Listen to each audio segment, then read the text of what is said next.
Saudaraku seiman, kita tahu bersama-sama dan kita tentu pernah lalui dalam hidup kita. Bahkan mungkin sering sekali kita mimpi. Dan mimpi ini dijadikan oleh sebagian ulama sebagai dalil akal atau secara akal tentang buktinya ada alam gaib. Di antaranya Syekh Abu Bakar Jazair rahimahullah menjelaskan masalah itu dalam buku beliau tentang masalah mimpi itu bagian daripada bukti adanya alam gaib.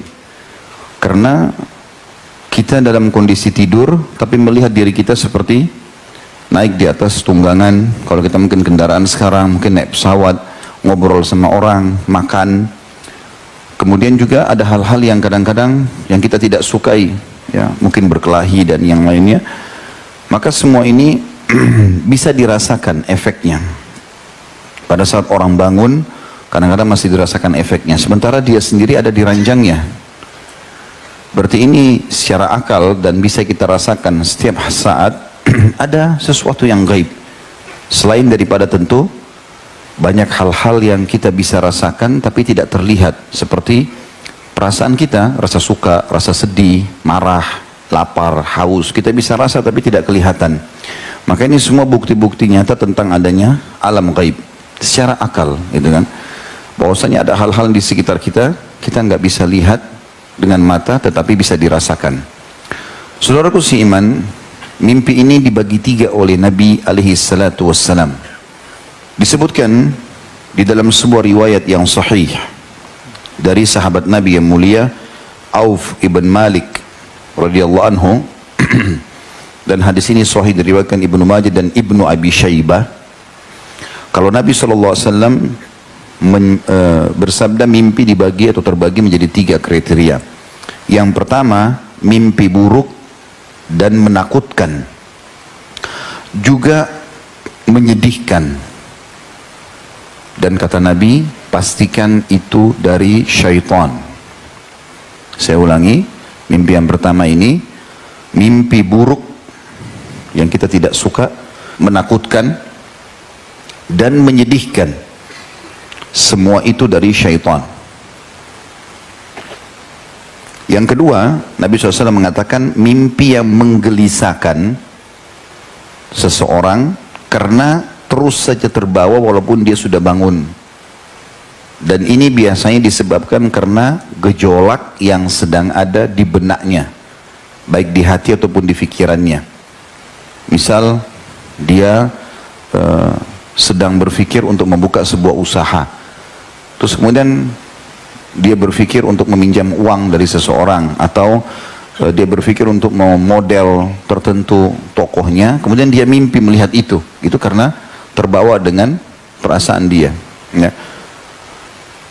Kemudian yang ketiga adalah mimpi yang merupakan petunjuk dan merupakan cabang dari mukjizat kenabian atau dikenal dengan ru'ya shadiqah.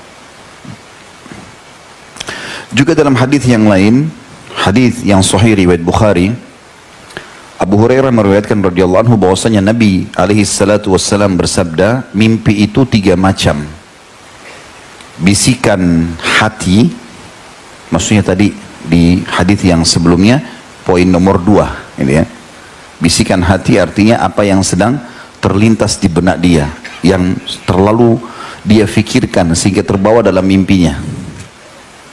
Kalau dia lagi pengen sekali makan makanan tertentu dan dia tidak dapat, akhirnya datang dalam mimpi. Mungkin yang bujang-bujang pengen sekali nikah sama seseorang, tapi dia mengkhayal tidak bisa dijangkau, lalu mimpi menikah sama orang itu. Itu bisikan-bisikan hati. Yang kedua, kata Nabi SAW, ditakut-takuti oleh syaitan. Ini mirip tadi dengan hadis yang sebelumnya, bagian yang pertama. Ya, cuma di sini ya, terbalik. Dan yang ketiga, kabar gembira dari Allah. Kabar gembira dari Allah atau tadi mirip juga dengan hadis sebelumnya. Dia adalah bagian ketiga, atau dikenal dengan ru'ya shadiqah. Teman-teman sekalian, beranjak daripada sabda Nabi SAW tadi, dua buah hadis yang sahih ini, Maka para ulama hadis merincikan, mengatakan bahwasanya mimpi yang pertama yang dianggap dari syaitan atau mimpi dari syaitan tidak perlu seseorang menceritakannya, apalagi ditakwilkan atau ditafsirkan. Semua yang membuat antum sedih, membuat antum gelisah, gak usah cerita, tutup mulutnya. Mau sama pasangan hidup kah, mau sama teman di kantor, mau sama sahabat, gak usah diceritain. Sebagaimana riwayat Jabir radhiyallahu anhu dalam hadis yang sahih, hadis ini diriwayatkan Imam Muslim, bahwasanya seseorang laki-laki pernah datang kepada baginda Nabi alaihi salatu wassalam. Kemudian orang ini berkata, "Ya Rasulullah, aku mimpi melihat kepalaku dipenggal. Lalu kemudian kepalaku itu menggelinding dengan cepat dan aku berusaha mengejarnya untuk memegangnya. Apa yang dimaksud dengan itu ya Rasulullah?" Lalu Nabi SAW tertawa dan mengatakan, "Apabila syaitan mempermainkanmu dalam mimpimu, maka janganlah kau menceritakannya." Dan kata Jabir radhiyallahu anhu, setelah itu saya pernah mendengar Nabi SAW sampaikan di atas mimbar, bila seseorang di antara kalian dipermainkan oleh syaitan dalam mimpinya, maka janganlah dia ceritakan. Jadi apapun sifatnya, kalau sedih segala macam, tidak perlu sama sekali ceritakan. Itu sesuai dengan hadis Nabi SAW, apabila kalian bermimpi buruk, apabila kalian mengalami mimpi buruk, kata Nabi SAW, hendaklah meludah ke sebelah kiri 3 kali dan memohon perlindungan kepada Allah dari kejahatan syaitan dan dampak buruk mimpi tersebut. Kemudian jangan ceritakan kepada orang lain mimpi itu, atau jangan ceritakan mimpi tersebut pada siapapun. Maka mimpi itu, kalau dia lakukan 3 hal tadi, baca isti'adzah, meludah sebelah kiri 3 kali, tidak ceritakan sama orang, maka dampak buruk mimpi tersebut tidak akan mengganggunya, atau maka mimpi itu tidak akan memberi dampak buruk kepadanya. Hadis riwayat Bukhari Muslim, hadis sahih ini. Sementara mimpi yang kedua, tadi itu mimpi yang pertama ya. Mimpi yang kedua adalah mimpi yang tadi bisikan hati maksudnya. Kita berbicara riwayat pertama yang saya sebutkan. Kalau di riwayat kedua ini disebutkan kriteria yang pertama. Yang bisikan-bisikan hati, yang kita cenderung mau makan, kita cenderung suka sama orang. Masuk dalamnya masalah ini biasanya mimpi junub ya.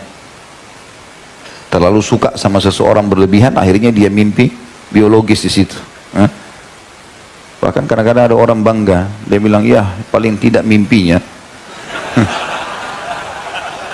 Maka ia juga melakukan hal yang sama, seperti poin pertama tadi. Dia baca isti'adzah, dia meludah 3 kali sebelah kiri, kemudian dia tidak menceritakan kepada orang lain, sebagaimana hadis Nabi SAW. Kemudian yang ketiga, mimpi yang ketiga adalah ru'ya sadiqah tadi ya. Mimpi yang benar yang datangnya dari Allah Subhanahu wa taala. Nah, ini berbeda hukumnya. Misal semua yang menggembirakan, seperti misalnya, dan tidak ada kemaksiatan ya, dalam arti kata gembira di sini memang menggembirakan positif, seperti antum melihat mengunjungi atau tawaf di Ka'bah, masuk ke surga ya, ikut berjihad ya, atau sedang sholat berjamaah, atau mimpi mengisi pengajian atau hadir di pengajian, semua itu masuk dalam ru'ya shadiqah, mimpi yang benar. Dan Imam Malik mengatakan tidak seluruh mimpi patut diceritakan, hanya mimpi-mimpi baik saja. Dan termasuk sunnah Nabi SAW memang diceritakan mimpi itu. Kalau mimpi baik ya, sunnah Nabi boleh kita ceritakan. Oh, saya mimpi mendatangi ini dan itu. Misalnya, saya datang ke Mekah, saya mengunjungi masjid Nabi, saya melihat ini dan itu semuanya adalah bagian dari mimpi yang baik. Termasuk mimpi bertemu dengan Nabi SAW.